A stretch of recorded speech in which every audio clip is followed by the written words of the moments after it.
Black Live. Kyle's talking about putting stuff on his head, brainwave things. Great way to start the show because we all wish that would Totally be the out of case. context. It is, and that's We what can I like. explain it, but people That's don't what I care. like to do. No, we are trying to. The context of this is that it's Friday afternoon, and Stacy and Kyle have been talking about Purdue football really since about the 3rd of August on a 24-hour basis. But this week they've been talking about it by the minute. Kyle charters Stacy Clarity, Purdue, Cincinnati tomorrow at noon. Maybe the first topic in it is just how big a game is this? I mean, Daryl Hazel and program really, really, really needs to win this game. In One my more view. really. Really. Yes.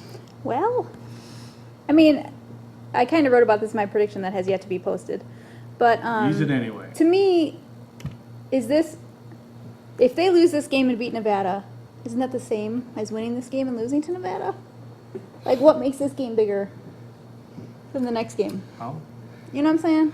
I don't think they can lose either one in my view, but they need to continue to show But I that. mean, obviously, they want to prove that they're a different team. That's been the theme. Yeah. They keep saying that. When I asked Daryl Hazel to kind of look back at the games following victories over the last 3 years, and Yeah. they lost by an average of 19 and a half points, which is not close. They haven't competed after wins. He didn't want to talk about that at all, and because they're different. And all the players are saying, we're different, we're different. Well, this is the chance to prove that they are different. And we don't know that. So we'll see too. It's big in the sense that, yeah, you want to start 2-0 because you haven't done it in forever, and yeah, you want to win a couple games in a row to feel good about yourself, especially going into the bye week. But I don't know if it's, I just don't generally like doing the whole, like, oh, this game is the most Okay, well, I'll- important. So what's the baseline? What do you? They have to win this game for what? To Right. happen? For them to I'll make a give you bowl very, game? very, For very Daryl clearly, Hazel to keep his they job? have to win for- this game because if they don't, the fan base will shut them off. Uh, That's just my shut them off more than they Yeah. already are. That's a Yeah, good question. Maybe. I mean, it would. That might be. There might be some validity to that. I mean, Mm-hmm. to shut them down more because you're going 2 weeks then, and then it's Nevada, and Yeah. Nevada's going to get beat by 35 by Notre Dame tomorrow or whatever, and it's going to be like, who cares? I guess a little Yeah. bit. You've beaten. That's my But concern. if you win, will they all come out for the Nevada? No. I'm not saying that's going to happen. Now, I did Takes a spend lot time. more. I did spend time with Pete Quinn yesterday. He thought there'd be 45,000 there for Nevada if they win tomorrow. We're being facetious here. I'm just saying that this is no. I don't think that changes it dramatically. I'm just talking about steps to continue to prove exactly what you're talking about, and that is this program better? Right. And I didn't, in week one, impossible to judge just based on the opposition. You guys have talked about that all week. I'm just saying that's why I think it's a huge game. Yeah, I If he think has a this chance. game, even if Cincinnati's not great, which I'm not sure if they are, it seems like people who know them a little bit better than we do don't think they're very good. Right. And they didn't look very good, in certain parts, the first half of their first game against UT Martin. But it certainly has more name recognition. So maybe absolutely. Right. this game would, in a lot of ways, not that there's a whole lot to choose from, but beat Daryl's best game. I mean, I don't- Nebraska would be in there, but that game was so weird, and the Cornhuskers were not very good, and they certainly weren't very good that day. But yeah, I think this would be a marquee-like Even it's not, win. and they're not a Power 5 school. Yeah. But they have been. So have you can been. add They up. have You can been add up before. all Yeah, the. I would argue. Okay, Add so up the non-Power 5 wins. So then that's if the they would get debate: this. would it be his not debate? I mean, this is kind of silly, but the whole marquee would it be his marquee win? And I would say it would be the closest thing to, because of what I mean. Illinois 2 years ago and the way things were trending could have made you feel like things were The problem is as Stacy has pointed out this week, every time that Purdue has felt like it was on the verge of this, it has gone terrible for the Boilermakers. I mean, not like they've just lost the next week, like they've gotten hammered. Right, and The I think- Minnesota game probably being the biggest one of those last year, when everyone thought Purdue was going to win that game. Purdue thought it was going to win. We thought Purdue was going to drill the Gophers. I think probably people covering Minnesota and a lot of Minnesota fans Right. thought Purdue was going to win that game, and they just got hammered. And that's the, I guess, fear that Purdue's been in this situation a number of times, and It has gone poorly. And I do totally understand why Daryl would say that, because that's what coaches say, but it isn't irrelevant, because this is to me is the program's ability, because every kid that's playing that game that played last year knows a little bit about, well, wait, we just, not only those 3 games you talk about, well, the 2 Illinois, but also obviously Virginia Tech and Minnesota, all games that were at home. And that whole home thing, I think it's important, even if it's not a big crowd tomorrow. I think it's going to be a bigger crowd than it was in week 1, assuming the weather's better too. The weather's not gonna be better. I mean, the weather is. Assuming it's not awful at The noon. weather's better than Amber maybe predicted, and that is that it could be a little bit rainy in the morning. Better than last week, and it'd be hard to beat better than last week. That's correct. All right, in terms of this weekend, we've talked about David Blau's performance in week 1. Again, another thing that's kind of hard to evaluate just because of the competition. It wasn't bad, it was okay, but you expect to see the proverbial week 1 to week 2 improvement, and did you see that on the practice field this week? He gave himself a B-. I thought that was a fair grade. I think we both kind Yeah. of agree on that. And when I talked to him this week, I was like, man, after the game, I was kind of hard on you, on the show with you Yeah. and Nate. I said I was disappointed in him, and I think it's because I had seen, especially the 2 weeks leading into that game, he looked really sharp, and so I Yeah. expected him to be generally pretty sharp, and he generally wasn't pretty sharp. Yeah. But yeah, he knows it, and he's one of those guys. He'll tell you exactly everything he did wrong. I mean, that's what he thinks about after the game. Yeah. He could have, the Bowling Green type of game, and he's thinking about the ones he didn't make. Yeah. And so he absolutely thinks he's going to be better this week, and I tend to think so too. And especially is going to help if you get Yancey more involved, because that kind of opens things up for everyone too. And I think he won't get far in the pocket like he did last week, which was something he did the season before and kind of reverted back to that in points. He needs to be up in the safe spot, they're calling it, in the pocket. Get his footwork down. I mean, it was early in the game. You're like, oh, He's all over. he's all over the place, and that was something that, again, he did last year. So I think it's just, he's still a young quarterback. And even though they've drilled this with Tim Lester, this was the first time he was in a game, and it's just different. I mean, it's different. It's live. He can get hit. He hasn't been hit, since last year, and he got a concussion the last time he was hit. So I think he'll be better because now he's gotten his feet wet and kind of done all these things in a game. Yeah, you ask about his practice. He was good in practice Yeah. again. I mean, we saw in the game he was just airmailing some guys. I mean, missing them by 10 yards or throwing the ball out of bounds, not giving his receivers a chance. We had not seen that, certainly at that kind of rate during practice over the last couple of weeks, and we didn't see it headed into this game either. So, he's going to have to be better than he was. Early in that game, you were like, man, he's just not right here. And not like Purdue was going to make a change, not to that level, but no. you just suddenly felt like, has what we've seen not been reality? And I think that he showed enough, settled down enough in the second half to make you feel like he can, take another step forward this week. All right, a little bit of housekeeping. I want to thank our sponsors, Triple X, and John Basham and the folks at Basham Reynolds, State Farm Agent Trent Johnson, Hilton Garden Inn. And we will have Frank Kendrick, who is in the house, so to speak, for segment 2. And then Brian Newbert also will be segment 3. We'll talk some men's basketball, recruiting, etc. All right, you look at the defense, and I thought it was interesting this week. Daryl Hazel has talked about there weren't great adjustments made at halftime. We've hit that theme a lot, and yet what was better in your view in the second half against Eastern Kentucky? Why'd you ask Kyle about defense? Well, because he always talks about defense.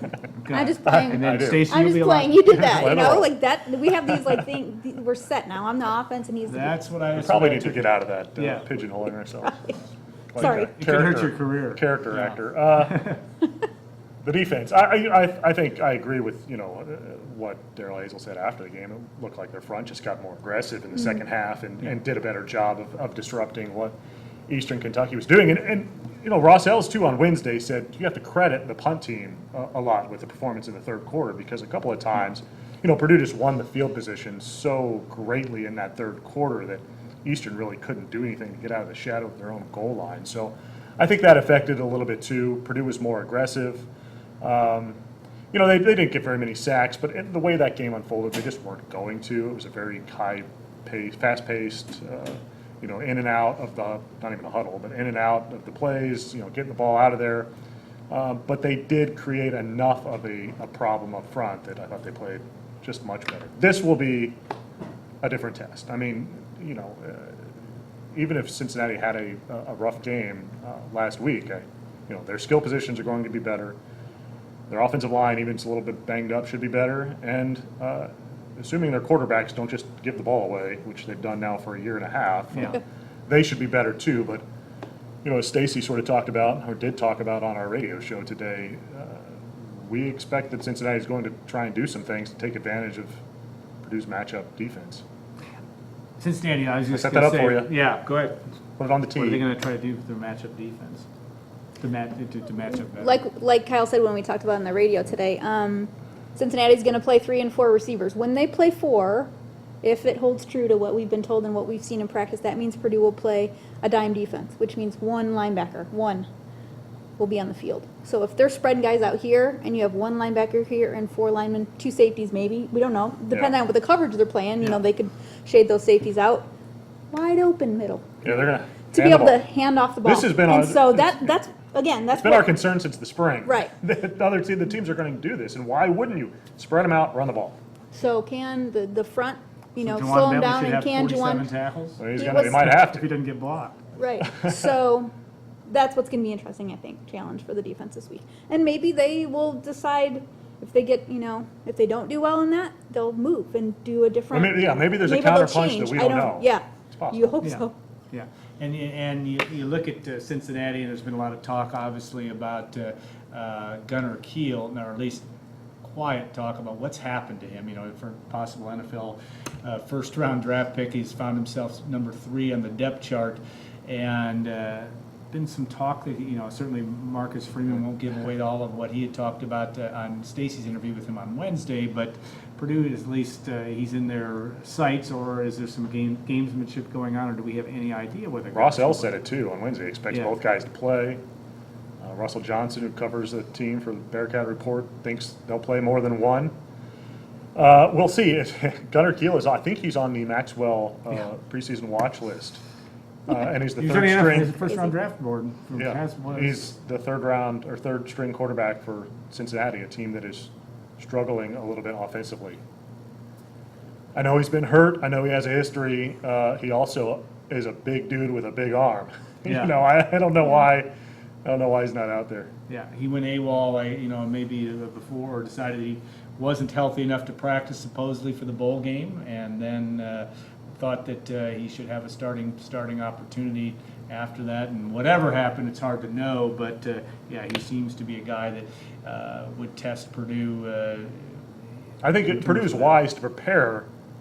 I don't know if those two I guys don't- are that much different. I don't really know. Well, there's a huge difference in arm strength. Yeah, so Huge. I think Purdue is wise Hayden to Seymour's keep. not a strong arm. Yeah, quarterback. I think Purdue is wise to keep in mind that he could be out there. Because if you're not considering the idea that he could come out there, then I think he could, if he comes out and is good, then he could really change the game. Markel Jones.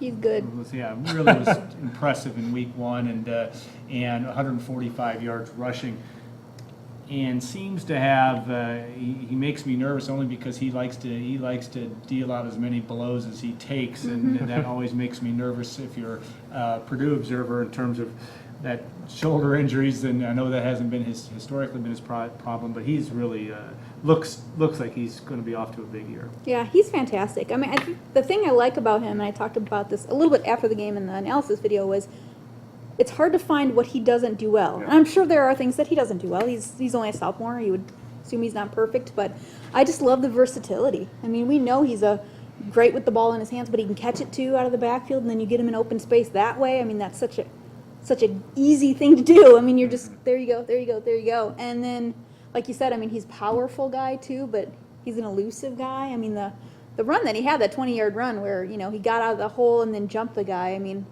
he almost didn't make it down. I think, you know what I mean? I think he was a little tired by that point, but then he can pick up and pass pro, he's just a really good player, and he needs to be that guy every single week for these guys to have a chance to win. And that's a lot of pressure on a kid. But, I know you talked to him this offseason a little bit about that too, is Yeah. he knows that he needs to be that good every single week. And he's in good condition. It's, from talking to him, talking to others, he really took it seriously this offseason, whereas maybe a year ago he was a little bit lax in that he did leave again for Maymester this year like he did last year, but this year he didn't come back 5 to 10 pounds overweight like he did a year ago. He's really in good shape. Needs to stay healthy. There's been a little bit of concern about that mystery knee locking up on him. It did it a couple times last year, and that's my concern with him every time I see him get in those physical battles in there. But what I liked is he set the tone for that game on the very first play when he just ran over a couple of Eastern Kentucky defenders. They hit him after 7 or 8 yards, and he just went through to pick up the first down. And I think that kind of play can have an effect on the rest of his team. If they want to be a little bit more physical than what a traditional Purdue team has been, then I think that starts with Markel. He can really carry them a little bit in that fashion. Yeah, I'm going to say that, and we're prone to hyperbole on occasion around here, but I do think that he is one of the few guys I've seen, even if in a crowd of 32,000 last week, he makes the crowd gasp when he gets the ball. It's almost tangible, and you guys may not be able to hear it where you're in the library in the press section, but it is interesting because you get that feeling that something big is going to happen every time he touches it, and again, you've watched him every day in practice, but it seems to be even a little different than last year. I mean, he's definitely taken a step up from that standpoint. So it'll be interesting. He's good. It's funny. He doesn't think he's a very good practice player, and I don't know that he is really either, because you don't watch him in practice and think, my gosh, this guy's unbelievable. Yeah. But he dials it up a little bit on Saturdays, and he looks pretty good. All right, I know you talk about on the radio show about who's your voice, so to speak, but who's your second person out? Let's don't give it away. Who are you looking at? Who needs to make? Who needs to have a big game that might be a little bit under the radar? Oh, under the radar.